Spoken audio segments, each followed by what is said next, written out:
You are never an imposter. Understanding and overcoming imposter syndrome.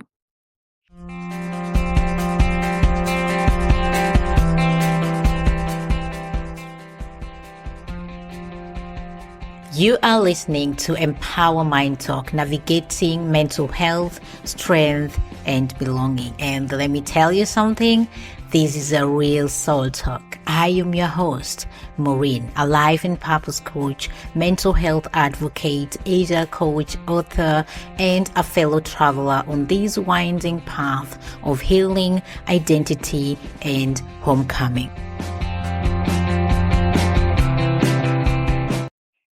Welcome back, dear souls, to Empower Mind Talk. This is a space where you are seen, where your questions are honored, where the voice inside you, the one that whispers, "Am I really enough?" finally gets a gentle, honest answer. For those of you who have been following along the socials with me or my side, you may have noticed something exciting. My new book is now online. You Are Never an Imposter. And that title, those 4 words, brings us perfectly to today's topic, imposter syndrome. So, if you have ever sat in a room and felt like you don't belong or you don't know why you are there, if you have ever achieved something and secretly wondered if they'd find out who you are or they would see that you don't belong, if you have ever looked at your own life and thought, I don't deserve this, then this episode is a love letter written directly to you. Here is you to be arriving. Here is you to say, I am here. So here is your arriving safe place. Here you belong. So let's begin. Before we define it, before we name it and explain it, let me ask you something. Can you relate to any of these feelings? You work hard, you prepare, you show up, and yet the moment someone praises you, something inside you shrinks. You think they don't really know me. If they could see how much I doubted myself, they'll take it back. I just got lucky. This won't last. Or maybe it shows up differently for you. You over-prepare, you over-explain, you undercharge for your worth. You hesitate to praise or to raise your hand, even when you know the answers. You dismiss your own milestones. You minimize your accomplishments. You hold your breath every time someone looks too closely, afraid that today is the day they'll discover what you believe in your deepest private moments, that you are a fraud. If any of that felt painfully familiar, you are not alone and you are not broken. You are, in fact, in a very good company today. So let's get a little bit deeper. What is imposter syndrome? Let us name it properly. Imposter syndrome is not a mental illness. It is not a character flaw. It is not proof that you are unworthy. Imposter syndrome is psychological pattern in which a person doubts their own skills, talents, and accomplishments, and holds a persistent, often irrational fear of being exposed as a fraud, despite evidence of their competencies and success. In plain language, you look at everything you have built, everything you have survived, everything you have achieved, and you cannot fully believe it belongs to you. You feel like a guest in your own life, an character or an actor wearing someone else's costume, a name or a door that does not quite feel like yours. And so you work harder. You prove and reprove. You exhaust yourself attempting to earn something that was already yours. And let's get a little bit deeper. In 1978, two psychologists changed the way we understand high achievement and self-doubt. Dr. Pauline Clance and Dr. Suzanne Imes, two brilliant women studying high achieving women, noticed something that didn't make sense on paper. The women they studied were accomplished, educated, credentialed, successful, and yet almost uniformly they believed they had fooled everyone, that their success was a mistake, that they would soon be found out. Clance and Eames call these the imposter phenomenon. What was originally observed in high achieving women soon turned out to be universal, appearing across genders, cultures, industries, and generations. Research tells us that approximately 7% of people experience imposter feeling at some point of their lives. 7 out of 10. It affects CEOs and students, artists and scientists, first generational professions, and seasoned leaders, even those at the very top of their fields. But now, what really causes imposter syndrome? There is no single root, but several threads often weaved together. One, environmental or early environmentals or environments where love felt conditioned, where approval had to be earned, where mistakes felt catastrophic, where praise was rare or unpredictable. Number two, being the first one or the only one in the room, the first one in your family to do or go to the university or to do or get a degree, the only person who looks like you in the boardrooms, the person others project great expectations onto. Another one, a culture that glorifies perfections, where anything less than extraordinary is quietly framed as a failure. Another one, comparison, especially in the age of social media, where everyone's highlights reel becomes your measuring stick. Imposter syndrome often grows in the gap between who you truly are and the idea of success you were taught to chase. Now, let's get into naming the 5 kinds of imposter feelings. Dr. Valerie Young, a leading researcher in this field, identified 5 distinct imposter patterns. You may recognize yourself in one or in all of them. Just listen and try to find if or if not. Number 1, perfectionist. If it's not flawless, it's not good enough. The perfectionist sets impossible standards. They focus obviously on what went wrong rather than celebrating what went right. Every small mistake becomes evidence of their deepest fear, that they are not enough. Does this sound like you? You redo work multiple times before sharing it. You feel ashamed after receiving anything less than 100%. You hesitate to ask for help because asking feels like weakness. Number 2, the superwoman or the superman. I have to work harder than anyone else or everyone else to prove I deserve my place. This type pushes relentlessly. They use overwork as an armor, as if sheer effort can quiet the voice that says they were never supposed to be here. They sacrifice rest, relationships, and health, or their health, on the altar of productivity, and still it is never quite enough. Number 3, the natural genius. If I have to try hard, I must not be talented in that case. Like talent is connected to working or trying hard. This person believes competences mean ease. If something requires effort or practice, they interpret it or that as proof of inadequacy. They were often the gifted child, praised for being smart without trying. So now, effort feels like failure, struggle feels like exposure.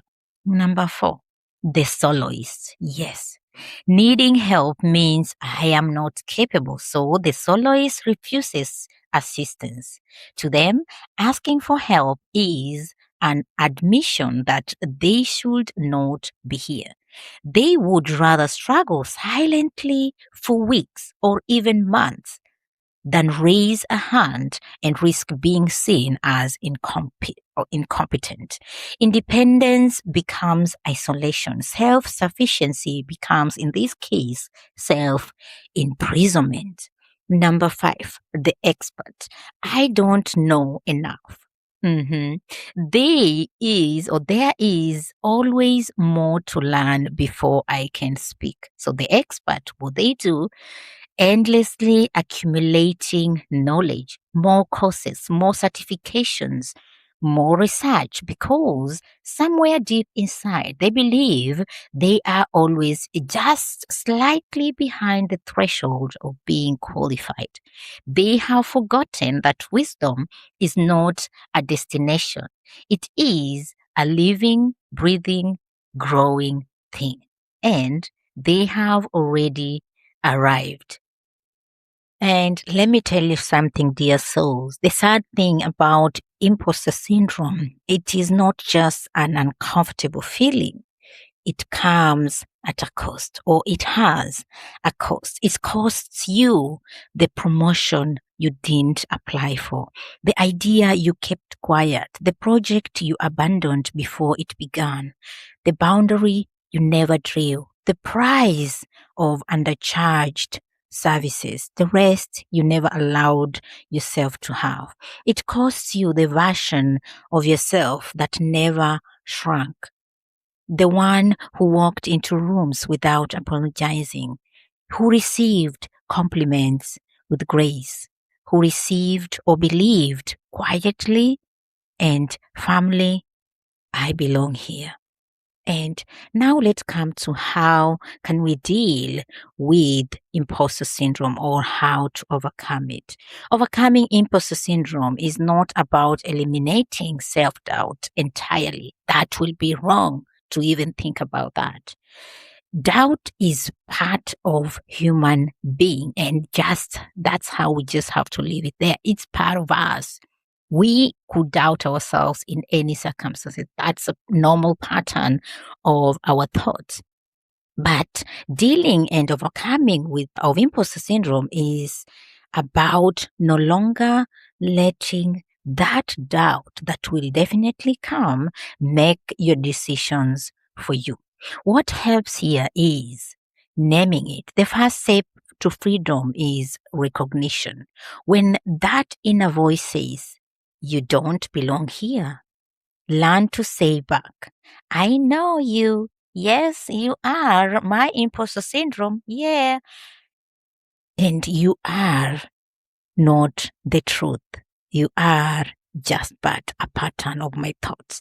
Naming what is happening removes some of its invisible power. And that's where we can and we should always begin. Number 2, document your evidences. Imposter feeling thrives in or on selective memory. They remember every stumble and erase every triumph. So keep a record of your achievements. Document the evidences of your achievements. Write down your accomplishments, even the small ones. Collect kind words people have offered you, or situations you had like that, kind words from people. Reread your own wins when the voice grows loud inside you. Let the evidence then speak when your feeling or feelings cannot. Another one, reframe failure and effort.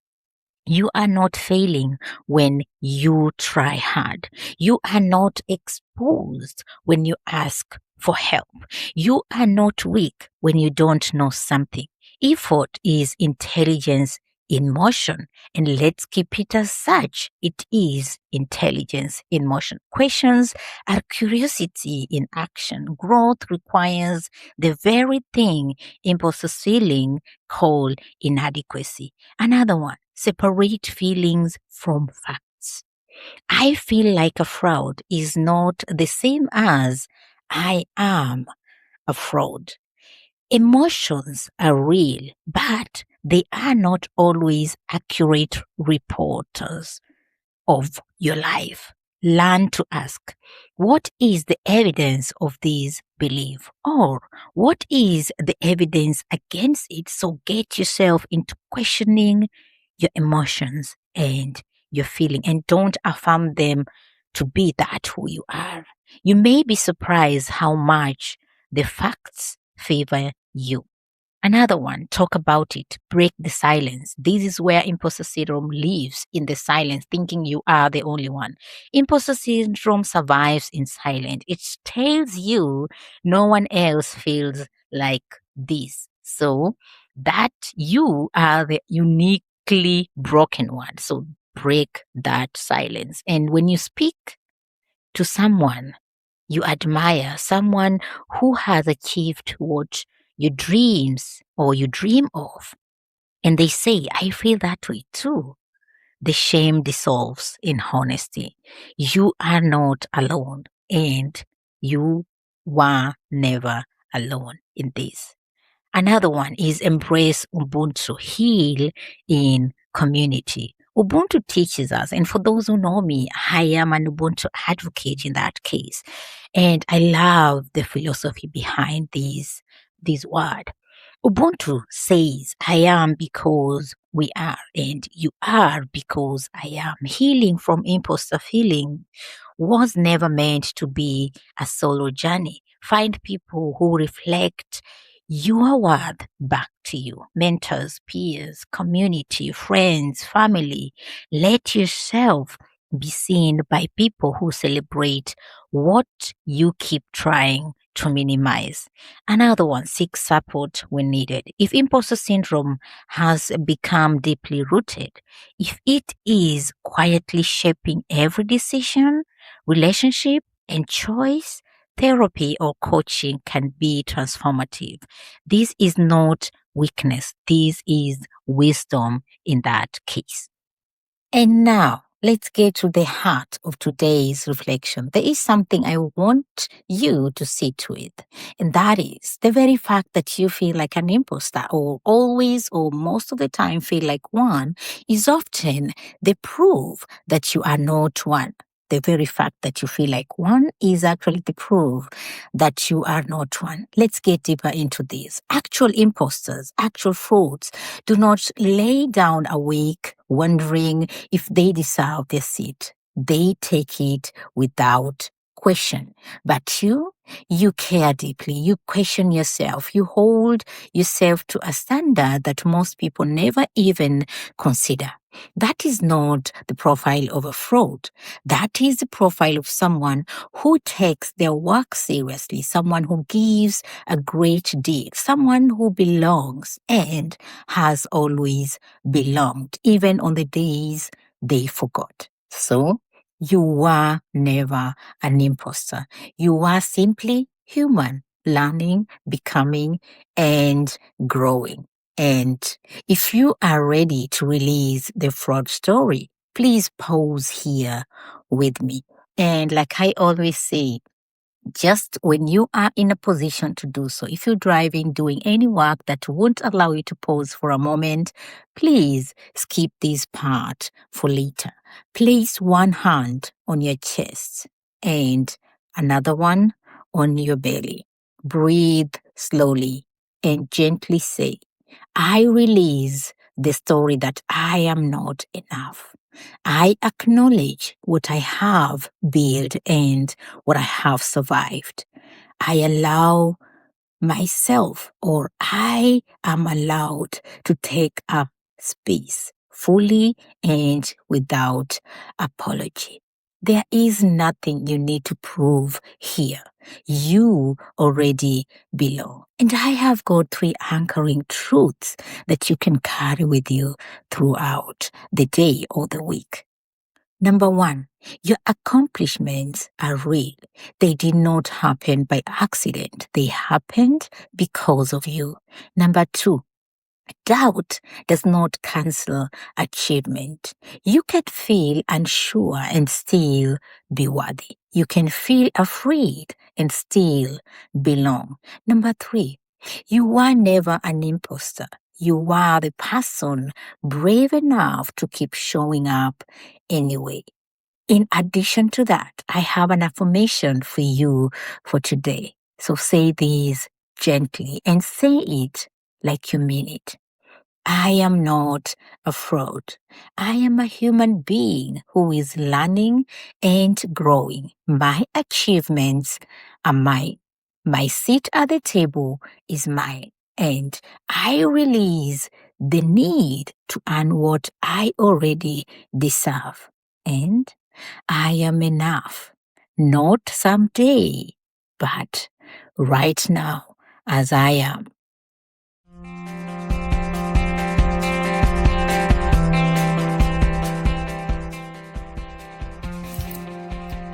If you walked through this episode with me today, through the recognition, through the naming, through the truth, thank you. Thank you for your courage. Thank you for staying present. Thank you for choosing to look at this honestly instead of turning away.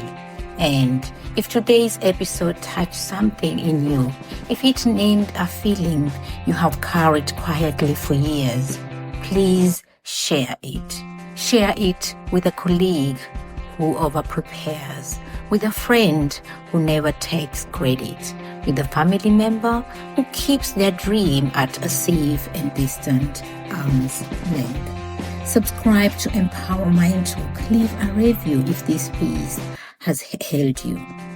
You are never an imposter because it is waiting for you. And remember, you are never a fraud. You are navigating. You are never broken. Instead, you are becoming. And now, you are allowed to arrive. Until next time, may you feel held. May you feel whole. And may you always remember, you belong here. You always did.